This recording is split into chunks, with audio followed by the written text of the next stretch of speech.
Good morning. I hope you guys are having an awesome Tuesday. Welcome to nail school. All right, I'm going to be doing a couple different things today. I'm going to be sculpting. I'm going to be using cover paint to build out a nail. And then I'm going to be doing some gel art. I've been seeing a lot of color fades with smile lines. I'm sure you guys have seen them. They look like this, right? They look like that.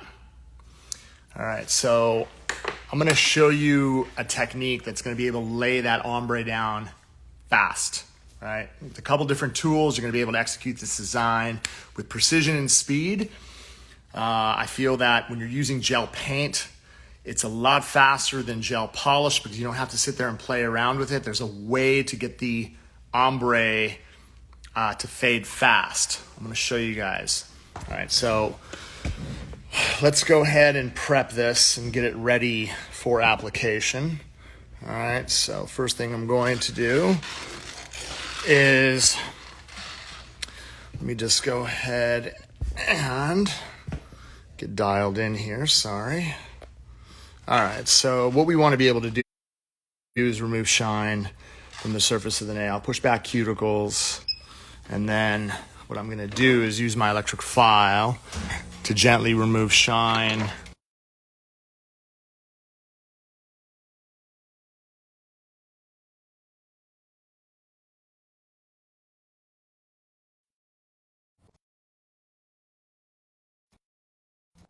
Glitching out here. All right, perfect. All right, so once we're done removing shine from the surface, I'm going to use swipe to cleanse the surface of the nail. This is going to dehydrate it, remove oils, contaminants, and dust from the surface. And then what I'm going to do is use protein bond from cuticle to free edge. Boom. All right, and what we want to be able to do is go through all 10 fingers, and then as soon as we're done, we're going to apply again to 10 more. Don't just do what I did and knock your bottle over. All right, so let's go ahead and get a form. All right, so what we're gonna do is we're gonna build out a little bit of length with a form. What I wanna be able to do is get my tab underneath. We're gonna pre-pinch the tab to get it to this point. And then you're going to notice that when I come under, let's get in tight so that you guys can see, even if it's at an angle, I could use my hand just to lift it up, right? To just get this, right, as flush to the nail as we can. And the key, again, is running it so that the whole purpose is to get this parallel to the finger, right? The growth channels, we want to be parallel to the finger. So we're going to use a little bit of cover pink, and I have a little bit of monomer. All right, so let's go ahead and build our free edge. So I'm going to submerge my brush. I'm going to pull and bounce, right? And that's going to get me a nice even bead. So again, submerge my brush. I'm going to pull back. I'm going to bounce. I'm going to get something nice and fluffy. I'm going to remove the excess from the base of the brush. And what this is going to do is it's going to allow me to work the product like clay. So once I set it down to the front of the nail, from the top of the bead, I want to be able to walk it down the side. I'm going to get it even. Notice how I'm walking it from the top of the bead. Press even with the growth channel, top of the bead. I'm going to continue to press it until I get it right to that corner. So once I get it to that corner, then what I can do is I could start to manipulate the shape as well as the length by pulling it. But what I'm really trying to do is trying to keep it nice and even from side to side. Okay, so once we've stretched this out, and we're gonna try to keep this in a nice almond shape, right? Trying to get that as even as we can from here to here. And we're trying to keep my growth channels, again, as straight as we can all the way. Notice though, when I was walking this free edge, once I get it down to the side, I don't slide it up and then immediately go to the back. I slide it up, and then what I try to do is walk it nice and even from side to side, because I want to have the side walls, these side walls here, basically tapered from side to side, okay? Now what we want to be able to do is we want to be able to work a cuticle bead. So the proper consistency for cover pink, right? Again, if I submerge my brush, I get a lot of liquid. Let me show you guys. Submerge my brush, get a lot of liquid, barely tap this, right? That way I can get a nice fluffy bead. I need to pull back and bounce, pull back and then bounce, right? 1, 2, 3, 4, and then once I release it, I can immediately use the tip of my brush to walk around the perimeter. Look, I'm going all the way around the perimeter. When I get down to the side, I'm gonna pull from this corner. I'm gonna pull from this corner and the front of the bead. I do not pull from the back. Notice how I'm pulling now from the sides, and I'm trying to get everything to flow down to the very, very tip. And I'm trying to establish as even, right? If I need to bring some of the pressure back with the body of my brush, I could do that just to make sure that the upper arch is going to form as natural as I possibly can, right? That apex is gonna form natural. Then as it starts to set, I can kind of just start brushing really from the front half of the bead all the way down. I wanna try to form this as natural as possible. I don't wanna try to physically have to shape the upper arch. And you'll notice, right, I'm gonna have tight cuticle areas all the way around, and then I have a little bit of space that we have to fill in here. So from this point, I'm gonna submerge my brush. Again, pull back, bounce, bounce, bounce. I can lightly tap off a little bit.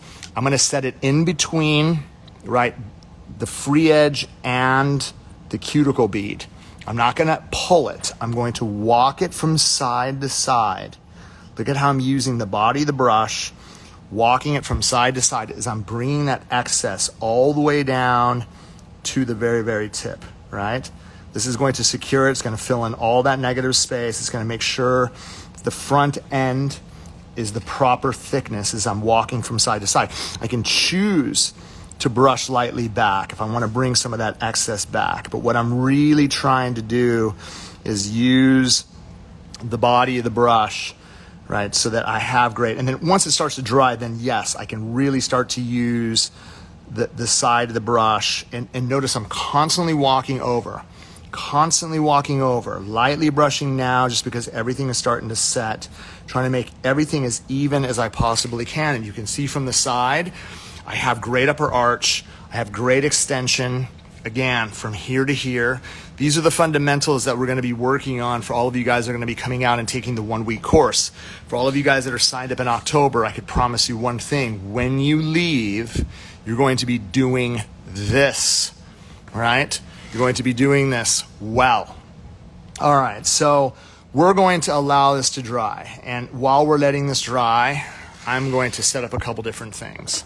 Okay, so for those of you guys that have seen, again, for those of you guys that have seen the reverse work, right, where you have the fades here and then, you know, you have the smile lines and you have everything.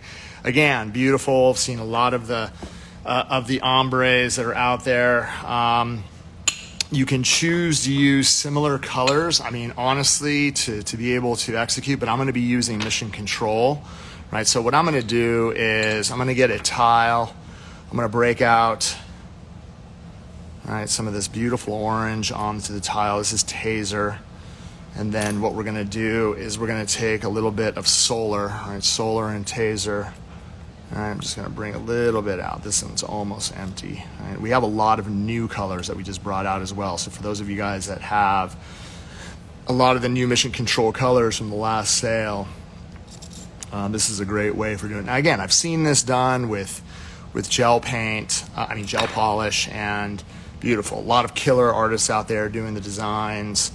It's just some of the stuff that I've seen. I feel that it's a little slow, and I'm just gonna use a couple of different things to kind of speed it up so that you guys can see. So I have this, right? I'm gonna be using a combination between this brush and I'm gonna be using a combination between this brush. Okay, so we'll just keep these to the side for now while I go ahead and file this into shape, right? This is almost set, right? So as this starts to dry, I'm gonna remove this. I still have a little bit of flexibility in the tip, right? So what I need to do is I need to file everything into shape. So first things first, all right, I want to go ahead and kind of take down the sides, okay? I'm going to go ahead and take down the sides of my file so that I don't cut my client.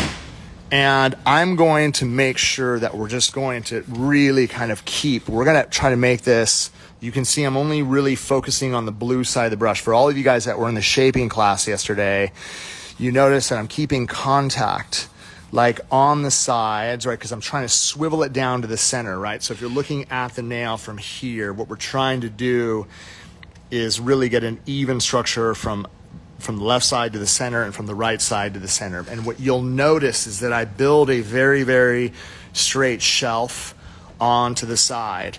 To get the lower arch, again, this is upper arch, right? This is upper arch right here. Lower arch is from underneath. The easiest way, don't make the mistake of sticking your hand file into the side like this and just start pulling it.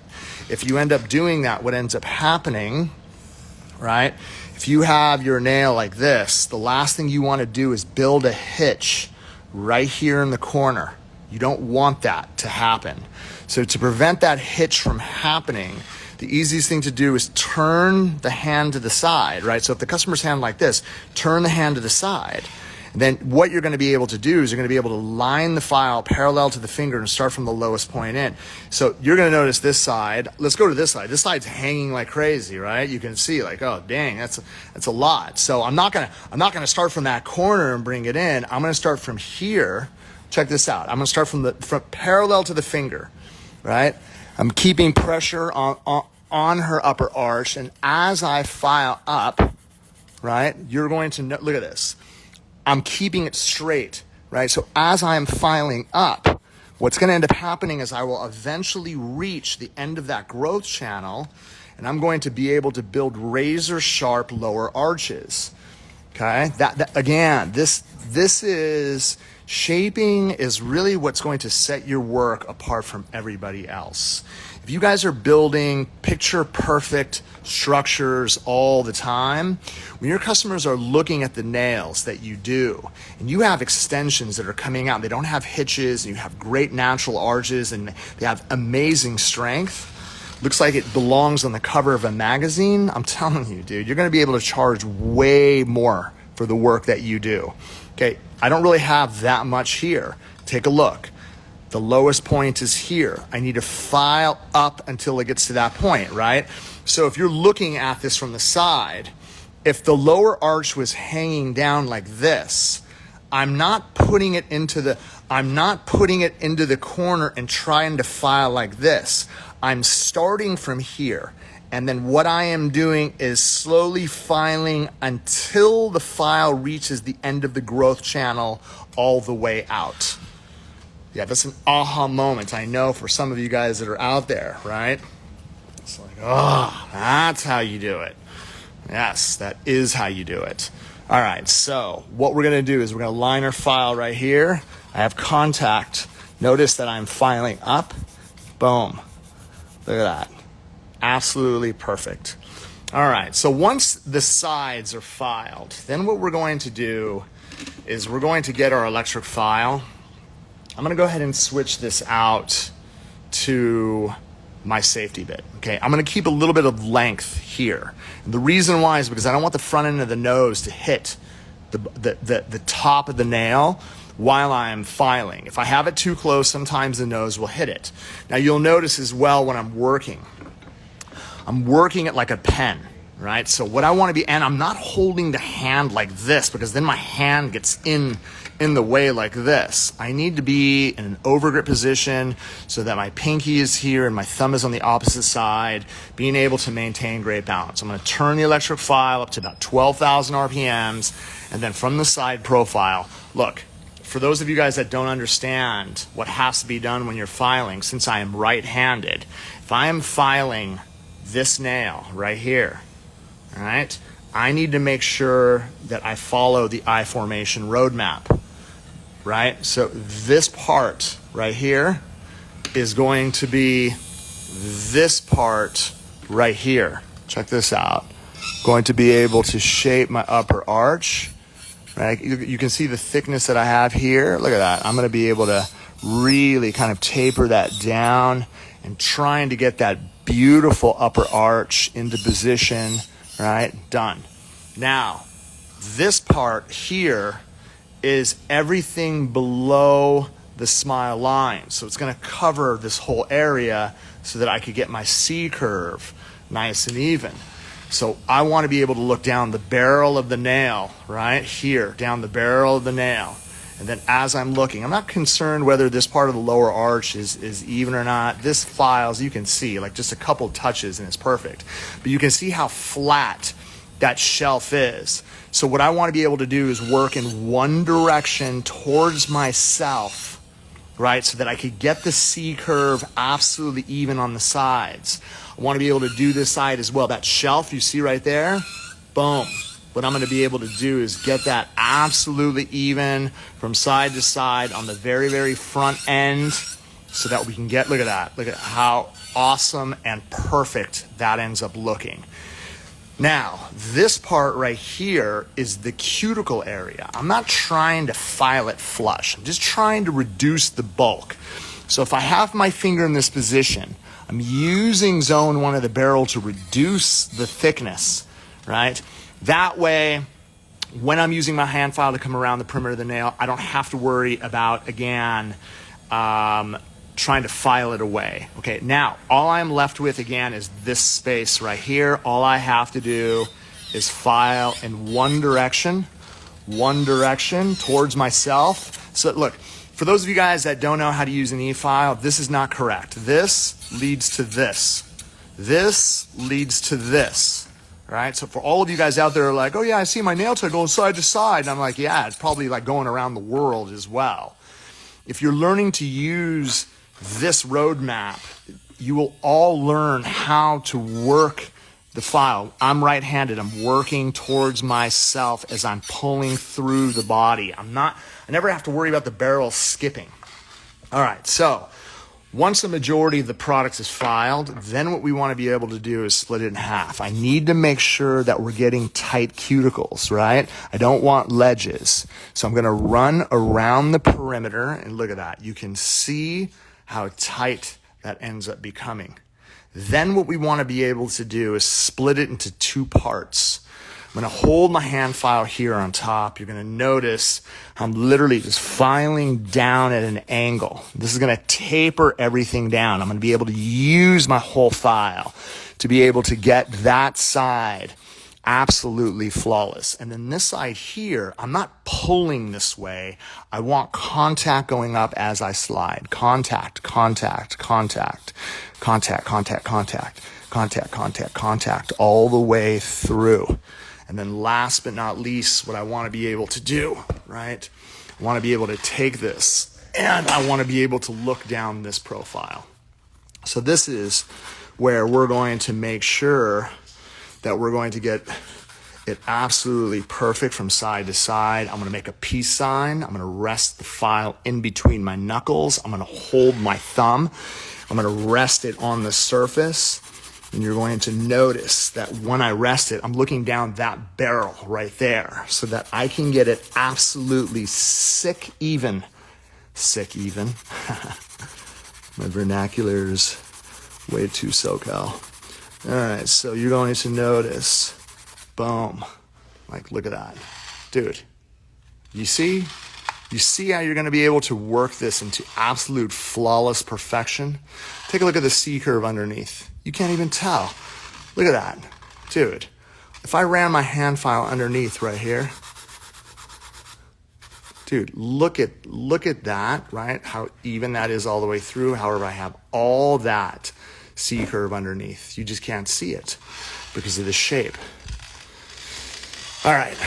Okay, now, once we have that worked out, since I'm going to be working some of the mission control over the top, I just want slightly smoother surface around the edges.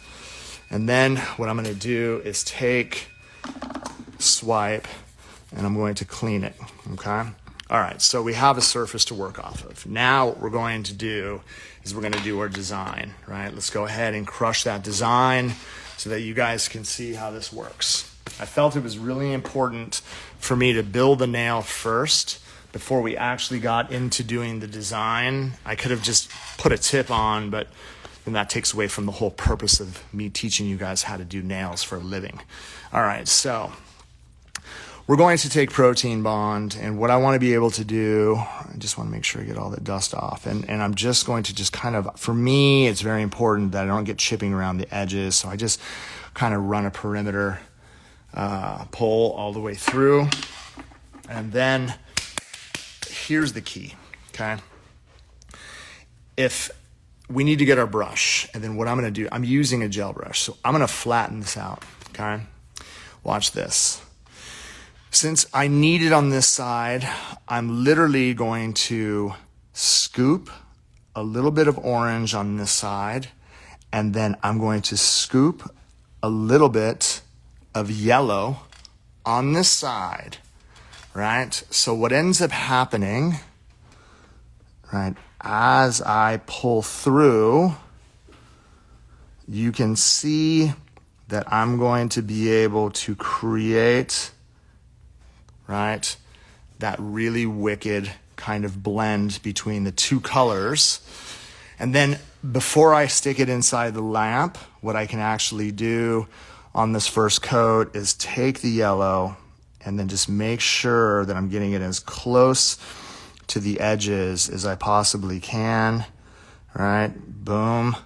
And then I'm going to do the same thing with the orange here, right? I'm just going to get a nice healthy amount. And then what we're going to do is just try to keep it nice and tight. I don't need to work, right, two different bottles. I could just work it right off of the same, I could literally work it off the same brush, right? And then again, I'm just going to come right through the center so that I could get that type of fade. Look at how fast that is. All right, let's go ahead and go inside the light. Boom.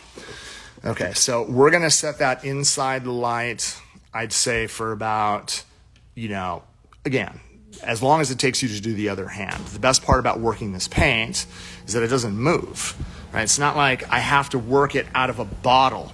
When you're working out of a bottle, you got to brush it. And you got to take your other bottle out, and then you got to brush it. And then you just got to kind of like, it can cross-contaminate both bottles. Dude, when I'm working out of this, and I have a brush, it just makes life way easier, right? Okay, now, check this out. If I need to kind of reinforce the color, then what I'm gonna do is I could literally just kind of touch, I'm gonna take my brush and I'm literally just gonna kind of pull through, right, just to load it up, and then what I'm gonna do is just kind of enhance, right, that left side, right, and then I'll do the same thing on the opposite side with the orange, just kind of enhance it.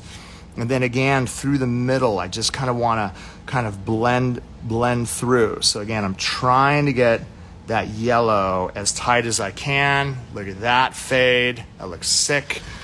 Let's go inside, set that up. And again, we're just going to set that inside the light. And honestly, you could just keep it. Dude, I did such thin coats that I could literally keep it in there for 10 seconds and then continue to work. We have a kick-ass striper brush, and what I like to do is, one of my good friends, if you guys know Sabella, she taught this to me a while back, but all you do is cut basically this. Sabella is a Young Nails mentor as well, and she is an amazing artist, but you can take a few of the hairs and cut that off. Now, what we're going to end up doing is doing our smiles. So I'm literally going to run my brush through here. Get this light out of the way. Okay. And so again, I'm going to run this through, right? And then what I want to be able to do once it's loaded is just kind of poke at the tip. And then you're going to notice that I'm going to be able to really kind of just kind of cruise that smile line in, right? And then again, once you actually have it on, freeze it inside the light for about 10 seconds. You don't want to you don't want to mess it up, right? So you just want to get it inside the light so that it doesn't move. If you get it in for like 10 seconds, you're going to notice as you continue to work, like nothing is going to kind of pull away. Then what you can do is you could load up your brush with a little bit of yellow. I spin it inside to load it up. And then what I'm going to do is take the tip and just kind of poke at the tip. And then what we want to be able to do on the other side is just work it down as even as we can, just a real shallow amount so that we have a line. And if you can kind of hand draw that, that's perfect. And then again, I'm just going to go inside the light. It's all about speed, right? What we're trying to do is we're trying to accomplish something that we're going to be able to execute in half the time. I want to be able to execute something so that I don't need to use 2 different bottles. I want something that I want to be able to paint, crush, and charge a ton of money for. Okay, boom. Now what we're going to do, we have our line set, okay? So what we're going to do is we're going to be able to fill color in. So I can take this, I could load my brush up, and then what we want to be able to do right behind our line is we just want to just go ahead and paint that in. Boom. And then I can do the same thing on the opposite side. I could take the yellow, and this time what I'm going to end up doing, you can see how awesome that is. I'm probably going to need a couple of coats. All right, so just using, again, a very, very shallow amount on my brush just to kind of paint down and through. I could come back and I could do my smile a little bit later, and then in between I'm just going to kind of brush this out, and you can start to see what it's starting to look like. Boom. Again, let's go back inside the light. Let's go ahead and freeze that again for 10 seconds. You don't need more than that. Okay, and then you could go back and you could use your brush, do a little bit more highlighting. Okay, again, go ahead and take a little bit of the orange, and then what I'm just going to do is just get this right up to the edge and make sure that is tight. That doesn't have to be perfect, because once again, you know, we're not doing a competition here. All I'm doing is just showing you guys how we're going to be able to crush this design in the least amount of effort. Okay, so again, all the way down, all the way through. And then if you guys like, again, if you're like, I need it to be even sharper, then you can take your brush, right? And then, you know, since I am working that smile, if I wanted just to add a little bit of just a hair more detail around the edges, I could go ahead and do that as well. Let's go ahead and freeze that back inside the light for 10. That looks good enough to me. I don't even care. Okay. Once we're done doing that, let's go ahead and take finish. Figured this was a great lesson to be able to come through and show you guys how you're going to be able to execute the design on a nail like this. You can see that it's not bulky at all. Let's go ahead and take finish gel, and then what we're going to end up doing is with a really nice healthy amount. All right, I'm just going to go ahead and work this over the surface. All right, and as you can see, all right, and that's the whole purpose of that, is being able to execute the design into 2 parts. That's what we wanted to be able to create. And at the end, it's not only super fast, but it is also super efficient. All right, cool. Let's go ahead and stick this in the light. All right, I hope you guys liked it. It was, again, it's all about, for me, you know, I've been seeing the design. I'm like, wow, that looks hot. It's very similar to some of the previous ways that I've faded gel in the past. I just figured that in order for you to be able to get that dimension, gel paint was the fastest way to be able to execute the design. You have to have the right brushes. And if you understand how to, again, execute the technique by double dipping and blending, you're going to save a ton of time. All right, cool. Hope this helped with sculpting and as well as with the design. If you guys have any questions, hit me up on Instagram. For those of you guys that are interested in online classes, get a hold of Ray Bracamontes. And then for those of you guys that are coming out to OWC, I can't wait. Have a wonderful day. Peace.